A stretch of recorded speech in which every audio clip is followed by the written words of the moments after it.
नमस्कार दोस्तों, स्वागत है आपका स्टडी फॉर सिविल सर्विसेज में। वीडियो को पूरा देखिए। कोई भी आपका फीडबैक है, कोई सजेशन है, तुरंत वीडियो में कमेंट करके जरूर बताइए। अच्छा लगे तो वीडियो लाइक जरूर कर लीजिए और ऐसे वीडियो लगातार फ्री में पाने के लिए चैनल को तुरंत सब्सक्राइब कर लीजिए और बेल आइकन को जरूर टैप कर लीजिए ताकि आगे भी सारे वीडियो आपको मिलते रहे। यूट्यूब में फॉलो करते हैं तो प्लीज ये वाला फ्री टेलीग्राम चैनल जरूर ज्वाइन कर लीजिएगा। सारे नोटिफिकेशन, सारे अपडेट यहीं पे आते हैं, ध्यान रखिएगा। स्टडी फॉर सिविल सर्विसेज का कोई भी पेड ग्रुप अगर आपको ज्वाइन करना है तो सिर्फ 856480560660897523864455 यही नंबर है हमारे, सिर्फ जहां पे कॉल या व्हाट्सएप कर सकते हैं। इंस्टाग्राम पे हमारा पेज जरूर फॉलो कर लीजिएगा, studyforcivil.services है। ट्विटर पे हमको जरूर फॉलो कर लीजिएगा, @studyforcivils है। सारे क्वेश्चन अटेम्प्ट करिए और स्कोर अपना तुरंत कमेंट करके बताइए। दोस्तों नमस्कार, स्टडी फॉर सिविल सर्विसेज में आप सभी का स्वागत है। यूपी पीएससी के द्वारा अपकमिंग वैकेंसी जो आने वाली है आरओ एआरओ की, उसके लिए हम लोग पेड क्विज देख रहे हैं। यहाँ पे वीडियो फॉर्मेट में हिंदी और इंग्लिश दोनों ही भाषाओं में क्वेश्चंस अवेलेबल होते हैं। जिसमें भी आप कंफर्टेबल हैं उसको फॉलो करेंगे। आपके सिलेबस के अनुसार ये प्रश्न जो है उस पर आधारित है। काफी एक्सपेक्टेड रहे हैं, लास्ट ईयर के जो एग्जाम हुए हैं उसमें भी देखे गए प्रश्न इंपॉर्टेंट हैं, तो आगे भी इनकी जो है इंपॉर्टेंस है, फॉलो कीजिएगा, ठीक है। और यहाँ पे जो भी क्वेश्चन हम मैप वाले देखेंगे उसको आप साथ के साथ मैप पे देखते चलेंगे, जिससे वो अच्छे से याद रहे लंबे समय तक। तो फर्स्ट क्वेश्चन देखिए, यहाँ पे इस वीडियो में हम ज्योग्राफी के क्वेश्चन को देखेंगे। कहा गया है भारत का निम्नलिखित में से कौन सा क्षेत्र उच्च भूकंपीय तीव्रता वाले क्षेत्र में नहीं आता है, ठीक है। आता है कि नहीं आता है, ये सब बहुत ध्यान से देखा करिए। तो देखिए, ब्यूरो ऑफ इंडियन स्टैंडर्ड ने भारत को सिस्मिक जोन्स में डिवाइड किया है ना। कुल 4 जोन है, 2 नंबर से स्टार्ट होता है इसकी नंबरिंग, ठीक है। जोन 2, 3, 4, 5, ठीक है। 2 जो है सबसे लीस्ट सिस्मिक एक्टिविटी वाला जोन है और 5 जो है सबसे जहाँ पे इंटेंसिटी ज्यादा होती है या फिर फ्रीक्वेंटली अर्थक्वेक आते रहते हैं, ठीक है। और ये मर्केली स्केल जो होती है इंटेंसिटी भूकंप की नापने की, उसको भी ध्यान रखेंगे। तो उसमें जोन 2 का लेवल करीब 6 या उससे कम होता है, ठीक है। और 6 से ज्यादा और मतलब मेनली 9 से ज्यादा जो है वो ये 5 वाले जोन पे आ जाता है। तो ये तो कुछ बेसिक इन्फॉर्मेशन हो गई आपके भूकंप की जो है एक्टिविटीज की, उसके क्लासिफिकेशन के इंडिया में, ठीक। तो अब जैसे इसमें कहा गया है कि कौन सा क्षेत्र उच्च भूकंपीय तीव्रता यानी कि हाई सिस्मिक इंटेंसिटी, तो वही जोन जो ऊपर वाले हैं, है ना। बी ऑप्शन को हम चुनेंगे, कर्नाटका प्लेट्यू हो जाएगा इसमें। देखिए जैसे उच्च तीव्रता यानी जोन 5 मेनली, है ना, उसमें आपका जितने भी हिमालयन क्षेत्र हैं, जम्मू कश्मीर, उत्तराखंड, हिमाचल, लद्दाख, ये सब, ठीक है। गुजरात के क्षेत्र में रन ऑफ कच्छ जो है ना, वो आता है। नॉर्थ बिहार का कुछ हिस्सा आता है और अंडमान निकोबार आइलैंड्स आते हैं, है ना। तो ये हैं आपके ये हाई इंटेंसिटी वाले क्षेत्र, ठीक। देखिए यहाँ पे पूछ ही लिया गया है कि सिस्मिक रिस्क जोन भारत में कितने हैं, कितने भागों में विभाजित किया गया है, तो 4 आपको ये बताया गया अभी। नेक्स्ट है, यदि किसी विशेष वर्ष के दौरान वर्षा की कमी सामान्य से 50% से अधिक हो जाती है तो इसे क्या कहते हैं। जैसे मानसून आता है, ठीक है, तो वर्षा की आवश्यकता है फसलों के लिए, तमाम चीजों के लिए, ठीक है। पर कई वर्षों में आपने देखा होगा सूखे जैसी स्थिति होती है, यानी कि वर्षा की मात्रा कम होती है। तो जो नेशनल डिजास्टर मैनेजमेंट ये अथॉरिटी है ना, उसके क्लासिफिकेशन के अनुसार अगर जैसे सामान्य जो वर्षा का अमाउंट है उससे 50% से कमी जो है वो मतलब की मात्रा है, तो उसको ये सीवियर ड्रॉट की कंडीशन घोषित करते हैं, ठीक है। Option C. इसमें जैसे मध्यम सूखा वाला है ना, तो ये होता है करीब वही 26 से 50% की कमी, है ना, सामान्य से। सूखे का ऑनसेट कह सकते हैं और 25% तक ये जाता है, ठीक है। 75% मोर वाला जो स्थिति है कह सकते हैं, फिर वो एक्सट्रीम ही ये है ड्रॉट। नेक्स्ट है, इसमें से कौन सा भारतीय क्षेत्र में एकमात्र सक्रिय ज्वालामुखी है। बैरन आइलैंड है ये, ऑप्शन फर्स्ट, है ना। अंडमान निकोबार आइलैंड्स वाला जो क्षेत्र है वहां पे भूकंप के दौरान कौन सी तरंगें उत्पन्न होती हैं। जब भी अर्थक्वेक आता है तो सिस्मिक वेव्स जनरेट होती हैं, है ना, जो ट्रैवल कर सकती हैं ना थ्रू अर्थ और सरफेस पे। तो 2 प्रकार की होती हैं, बॉडी वेव और सरफेस वेव, ठीक है। बॉडी वेव में आती है पी और एस और सरफेस में ये एल, ठीक है। तो इनके बारे में तीनों के अलग अलग थोड़ा पढ़िए। नेक्स्ट है, नेशनल डिजास्टर मैनेजमेंट अथॉरिटी, इसका गठन कब किया गया था। तो पार्लियामेंट ने एक एक्ट बनाया था, नेशनल डिजास्टर मैनेजमेंट एक्ट, है ना, 2000 2005 में, ठीक है। तो उसी एक्ट के प्रावधानों के तहत डिजास्टर मैनेजमेंट अथॉरिटी जो है ये एस्टैब्लिश्ड है, ठीक है। ऑप्शन सी, ठीक है, 2005। इसमें क्वेश्चन ये पूछ लेते हैं कई बार कि जैसे नेशनल, स्टेट और डिस्ट्रिक्ट लेवल पे नेशनल डिजास्टर मैनेजमेंट अथॉरिटी को कह सकते हैं, या जो नेशनल लेवल पे हो गया स्टेट डिजास्टर मैनेजमेंट अथॉरिटी, और डिस्ट्रिक्ट लेवल की जो डिजास्टर मैनेजमेंट अथॉरिटी है उनके चीफ कौन होते हैं? तो नेशनल लेवल पे पीएम होते हैं, स्टेट जो भी है उसके सीएम, और डिस्ट्रिक्ट में डिस्ट्रिक्ट मजिस्ट्रेट, ठीक है। ये भी ध्यान रखिएगा, पूछा गया है पहले भी। नेक्स्ट देखें, इसमें से कौन सी मिट्टी नदियों के द्वारा जमा की जाती है ना? तो रिवर के डिपॉजिट से, है ना, जो उसके सेडिमेंट्स हैं, है ना, उसको एलुवियम कहा जाता है, ठीक है। एलुवियम, तो उसी से बनती है एलुवियल सॉइल, जलोढ़ मिट्टी, ठीक है, और जो है फर्टाइल होती है एक तरीके से। नेक्स्ट है, हिमस्खलन किस प्रकार की आपदा है? अवलांच। तो देखिए, डिजास्टर जो है ब्रॉडली कैरेक्टराइज करते हैं हम 4 प्रकार से: टेरेस्ट्रियल, बायोलॉजिकल, एक्वेटिक और एटमॉस्फेरिक। तो टेरेस्ट्रियल में ही हालांकि आएगा ये, हाइड्रोजियोलॉजिकल वाला हम चुनेंगे, क्योंकि जो है क्या है, हिमस्खलन में क्या होता है कि रैपिड डाउन स्लोप मूवमेंट होता है, मतलब एक स्नो जो है बहुत लार्ज अमाउंट में, है ना, तो वो है हिमस्खलन, तो टेरेस्ट्रियल में आ गया। टेरेस्ट्रियल में जैसे और जो चीजें आती हैं, earthquake, volcanic eruptions, landslide, avalanche, है ना, ये सब चीजें। बायोलॉजिकल में जैसे फंगल, बैक्टीरिया से या वायरस से होने वाली डिजीज, है ना, ये सब हो गई। एक्वेटिक डिजीज में जैसे फ्लड हो गया, है ना, आपका सुनामी, है ना, टाइडल वेव्स जो उठती हैं, ये सब चीजें हो गई। फिर जो है एटमॉस्फेरिक डिजास्टर में आता है जैसे थंडरस्टॉर्म, है ना, लाइटनिंग, बिजली चमकती है, साइक्लोन, ठीक है, और हीट वेव, कोल्ड वेव, ये सब जो है चीजें हैं। तो इन सभी को अलग अलग कैटेगरी वाइज भी ध्यान रखेंगे। सुनामी प्रभावित क्षेत्र इसमें से कौन सा नहीं है? सिस्मिक एक्टिविटीज वाटर बॉडीज में होने के कारण ये सभी क्षेत्र जो है कहीं ना कहीं, है ना, इससे प्रभावित हो जाते हैं। तो इसमें से सुनामी से प्रभावित नहीं है, तो सभी प्रभावित ही तो हैं, तो डी ऑप्शन को चुनेंगे। नेक्स्ट है, इसमें से कौन सी बाढ़ रोकथाम और शमन रणनीति नहीं है? बाढ़ से, है ना, क्षेत्रों को बचाने के लिए बाढ़ के मैदानों, जैसे जहाँ पे बाढ़ आती है ना, उन मैदानी एरिया में रह रहे जो जनसंख्या है उसको कम कर सकते हैं, दूसरी जगह शिफ्ट कर सकते हैं, ये नीति में होता है इसके। वन रोपण करते हैं उन क्षेत्रों के किनारे, ये भी एक है।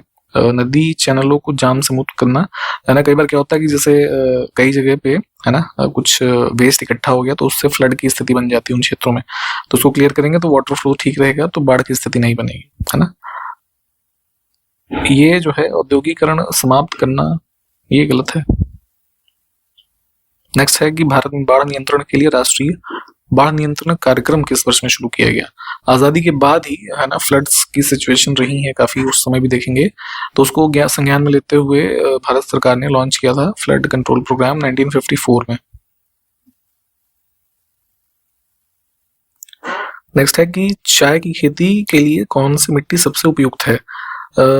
चाय के लिए देखिए बेसिकली जो है स्लोप वाला एरिया होना चाहिए, पहाड़ी एरिया, तो इसीलिए आप देखेंगे वेस्टर्न घाट्स में या फिर जैसे नॉर्थ ईस्टर्न एरिया में चाय की खेती होती है, क्योंकि वाटर लॉगिंग इस मिट्टी में नहीं होनी चाहिए, ये इसकी जो है रिक्वायर्ड कह सकते हैं चीज है चाय की फसल के लिए, ठीक है। तो इसके लिए लेटराइट सॉइल मेनली, तो लेटराइट के ही फीचर से मिलते जुलता ऑप्शन बी को चुनेंगे हम, ठीक। कौन सा इसमें पेयर देखिए सुमिलित नहीं है, सॉइल है और राज्य किसमें पाई जाती है? लेटराइट की भी हमने बात की, पंजाब नहीं, ये मेनली जो है कुछ कुछ नॉर्थ ईस्टर्न क्षेत्र और यहाँ मेनली जो हमारा वेस्टर्न घाट का एरिया है यहाँ पे पाई जाती है। अगला देखें, विभिन्न प्रकार की मृदाओं की जल धारण क्षमता का घटता क्रम कौन सा है ना, डिक्रीजिंग ऑर्डर। देखिए सबसे ज्यादा जो वाटर होल्डिंग कैपेसिटी है वो होती है क्ले, है ना, इसमें, ठीक है, क्ले सॉइल। फिर उसके बाद होती है ये कह सकते हैं सिल्ट, है ना, फिर लोमी और फिर सैंडी, ये क्रम होता है कुछ। तो क्ले सॉइल जो है ये सबसे कह सकते हैं हाईएस्ट वाटर होल्डिंग कैपेसिटी वाली है, जो है इसी वजह से काफी चिपचिपी होती है ना, और जैसे ऐसी फसलों के लिए रिक्वायर्ड होती है जहाँ पे वाटर की ज्यादा रिक्वायरमेंट होती है, तो जैसे कि धान वगैरह की फसल, है ना। तो ऑप्शन फर्स्ट जो है ये हमारा सही क्रम है। निम्नलिखित में से किस जिले में मार मृदा पाई जाती है ना? उत्तर प्रदेश या मध्य प्रदेश का जो कॉमन कुछ एरिया है बुंदेलखंड, है ना, वहाँ का जो क्षेत्र है उसमें ये काइंड ऑफ ये उसका एग्जांपल है ब्लैक सॉइल का। 2 प्रकार की होती है, कबार सॉइल और मार सॉइल, ठीक है। तो ये वहीं पाई जाती है, तो झांसी इसमें मिल रहा है ऑप्शन।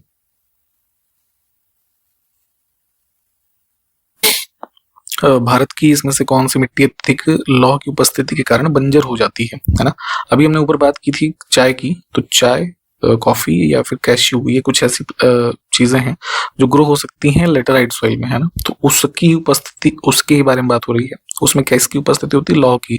तो लौह की वजह से जो और वैसी न्यूट्रिशियस चीजें हैं जो जैसे कि हम एलुवियल सॉइल में, ब्लैक सॉइल में उगा लेते हैं, यहाँ नहीं उगा सकते। क्या कारण होता है? लेटराइट सॉइल जो है बेसिकली फॉर्म होती है ट्रॉपिकल रीजन्स में under the conditions of high temperature, heavy rainfall, ठीक है। तो इस कंडीशन में होता क्या है, हैवी रेनफॉल और हाई टेम्परेचर में इसमें कह सकते हैं काफी ज्यादा लीचिंग होती है ना। जो निक्षालन है मिनरल्स का, जैसे कि ये लाइम, सिलिका, है ना, और जो अन्य मिनरल न्यूट्रिएंट्स हैं मिट्टी से संबंधित, वो एक तरीके से इससे बह जाते हैं, ठीक है। और आयरन और एल्यूमिनियम ऑक्साइड जो है वो सिर्फ बचता है इसमें लेटराइट में, जिसकी वजह से ये अन्य चीजों के लिए उतनी सूटेबल नहीं होती, ठीक है। तो ये कारण था, ऑप्शन डी को चुनेंगे। नेक्स्ट है लोमी सॉइल, दोमट मिट्टी में कौन से कण पाए जाते हैं? तो ये भी काफी सूटेबल होती है कल्टीवेशन के लिए, क्योंकि इसमें जो है ये सभी प्रकार के कण पाए जाते हैं, है ना। एक इन्फॉर्मेशन देंगे आपको यहाँ पे हमारे पेड ग्रुप्स के बारे में। आपके ROARO अपकमिंग एग्जामिनेशन जो है इसके लिए हमारे ग्रुप से स्टार्ट है। आप अपनी पूरी तैयारी हमारे इन ग्रुप्स में जुड़ करके कर सकते हैं, बिल्कुल स्टार्टिंग से सिलेक्शन तक की। इसी हिसाब से आपके सिलेबस पे आधारित हमारे ग्रुप्स डिजाइंड हैं। Study material, doubt and discussion की सुविधा, वीडियो लेक्चर्स, उसके साथ साथ आपके जो सिलेबस पे आधारित हैं, टेस्ट सीरीज, पेड क्विज, ये सभी चीजें आपको मिलेंगी यहाँ पे। आप अपनी पूरी तैयारी इनके साथ कर सकते हैं। इसके अलावा आप आर एग्जाम के लिए जो मेंस का जो पार्ट है उसमें हिंदी काफी इंपॉर्टेंट चीज है ना, इसकी भी तैयारी अच्छे से, ऐसे राइटिंग, है ना, इन सब के कोर्सेज हमारे अवेलेबल हैं। आप इसमें एडमिशन के लिए अगर जानकारी चाहते हैं तो हमारे 3 मोबाइल नंबर हैं, ये हमारी कॉन्टैक्ट डिटेल्स हैं। इसमें से किसी भी एक नंबर पे आप कॉल, व्हाट्सएप, है ना, कर सकते हैं। आपको पूरी जानकारी दी जाएगी बहुत ही नॉमिनल कॉस्ट में। आप इन ग्रुप्स का लाभ ले सकते हैं, आपके आर एग्जामिनेशन के लिए अपना सिलेक्शन इंश्योर कर सकते हैं इन ग्रुप्स के साथ जुड़ करके। इसके अलावा यूपीपीएससी के द्वारा ही आयोजित की जाने वाली पीसीएस परीक्षा, है ना, अपर पीसीएस एग्जामिनेशन, इसके लिए भी prelims as well as mains, इनके ग्रुप हमारे चल रहे हैं। इसका भी लाभ आप ले सकते हैं अगर आप इसमें एडमिशन लेना चाहते हैं। इसके अलावा 72nd बीपीएससी, इसके अलावा 71st बीपीएससी का मेंस एग्जामिनेशन, यूकेपीएससी का अपर पीसीएस एग्जामिनेशन, ठीक है, इनके भी ग्रुप्स हमारे अवेलेबल हैं, वीडियो लेक्चर्स के साथ, टेस्ट सीरीज, पेड क्विज, ये सभी चीजें आपको संबंधित एग्जामिनेशन के संदर्भ में मिल जाएंगी। आप किसी में भी इच्छुक हैं तो इन कॉन्टैक्ट डिटेल्स पे कॉल या व्हाट्सएप के जरिए कॉन्टैक्ट कर सकते हैं। इस प्रश्न पे आते हैं। इसमें देखिए पूछा गया है, पामर सूचकांक किस प्राकृतिक आपदा से संबंधित है? इसमें हम जो है ड्रॉट को चुनेंगे, है ना, ऑप्शन सी, इसको मेजर करने से संबंधित है। असरसर रीजन टाइप का क्वेश्चन है। कहा गया है अभिकथन में कि काली मिट्टी कपास की खेती के लिए उपयुक्त होती है। कारण ये है कि इसमें ह्यूमस प्रचुर मात्रा में होता है। देखिए ब्लैक सॉइल जो है भारत का, जो ये वेस्टर्न पार्ट महाराष्ट्र और इधर का क्षेत्र जिसको हम डेक्कन प्लेटू के नाम से जानते हैं, यहाँ पे पाई जाती है। वोल्केनिक डिपोजिशन, जो वोल्केनिक इरप्शन का डिपोजिशन है ना, उससे बनी है over the period of time, ठीक है। तो कॉटन के कल्टीवेशन के लिए काफी पॉपुलर होती है ये। और जो है तो पहला कथन जो है ठीक है, दूसरा गलत है, क्योंकि इसमें ह्यूमस प्रचुर मात्रा में लिखा है होता है, ऐसा नहीं है। ह्यूमस यानी कि जो ऑर्गेनिक मैटर है ना, उसकी बहुत ज्यादा मात्रा नहीं होती है ना। जो है फास्फोरस, नाइट्रोजन, इनकी भी कमी होती है। रिचनेस की बात करें तो जो है ब्लैक सॉइल कैल्शियम, है ना, कार्बोनेट, पोटाश, है ना, मॉइस्चर, इन सब चीजों में, है ना, उसकी मात्रा उसमें ज्यादा होती है। तो पहला ठीक है, दूसरा गलत है, तो यानी सी ऑप्शन।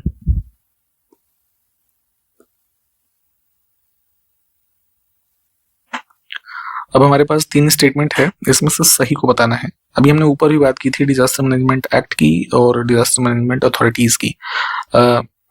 2005 में ये बना था, ठीक है। नेशनल डिजास्टर मैनेजमेंट अथॉरिटी के हेड होते हैं PM, बताया था ये मैंने। स्टेट के होते हैं चीफ मिनिस्टर और डिस्ट्रिक्ट के होते हैं डिस्ट्रिक्ट मजिस्ट्रेट। तीनों कथन यहाँ पे ठीक है।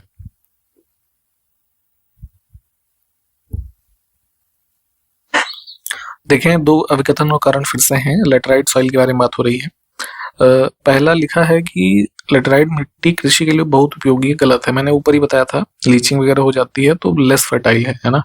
तो जाहिर सी बात है इन्हीं दो में से, सॉरी सीधे सीधे देखे ना आपको उत्तर मिल रहा है, क्योंकि दोनों सत्य है, दोनों सत्य हो ही नहीं सकता। ये ए सत्य है ये भी नहीं होगा। तो देखिए यहाँ कई बार एग्जाम में है ना, अगर आपको सिर्फ पहला स्टेटमेंट ही क्लियर हो गया तो आंसर आपको मिल जाएगा।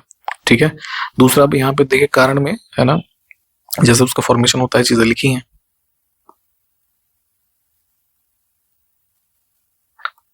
देखिए क्वेश्चन है कि कहा गया है यह तर्क दिया जाता है कि विकास कार्यक्रमों ने आपदा जोखिमों को बढ़ा दिया है। इसका मुकाबला करने के लिए तरीकों में से क्या हो सकता है। देखिए फॉर एग्जांपल जैसे हिमालयन जो स्टेट्स हैं वहां पे क्या है, कई सारे डेवलपमेंटल प्रोजेक्ट्स चल रहे हैं, हाईवेज का काम बहुत हो रहा है आजकल है ना, टनल बनाई जा रही है। तो प्रकृति के साथ है ना खिलवाड़ एक तरीके से हो रहा है, तो उससे क्या होता है जोखिम बढ़ते हैं। कई बार लैंडस्लाइड की घटनाएं होती हैं। उत्तराखंड में अगर आपने देखा हो 2025 के मानसून सीजन में, तो ऐसे एक पूरा गांव बह गया है ना, लैंडस्लाइड हुआ पूरा का पूरा गांव बह गया है ना, काफी सारे लोग मारे गए उसमें। तो इससे मुकाबला करने के लिए क्या कर सकते हैं कि आपदा को जो है उसके जोखिम को न्यून करने के लिए जो रणनीतियां हैं उसको मुख्य धारा में लाया जाए, उसका प्रचार प्रसार हो है ना, तो इससे इस चीजों को हम ठीक कर सकते हैं।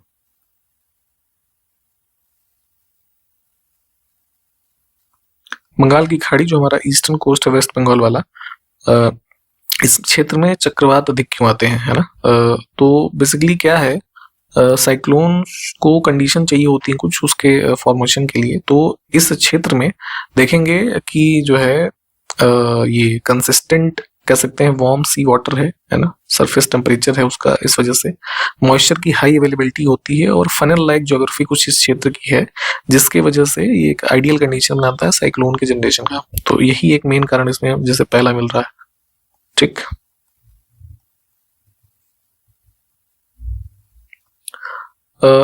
इसमें देखिए क्षारीय और अम्लीय मृदा के संदर्भ में दो तीन स्टेटमेंट है, इसको एक बार पढ़िए आप और उसमें से सही हमें बताना है।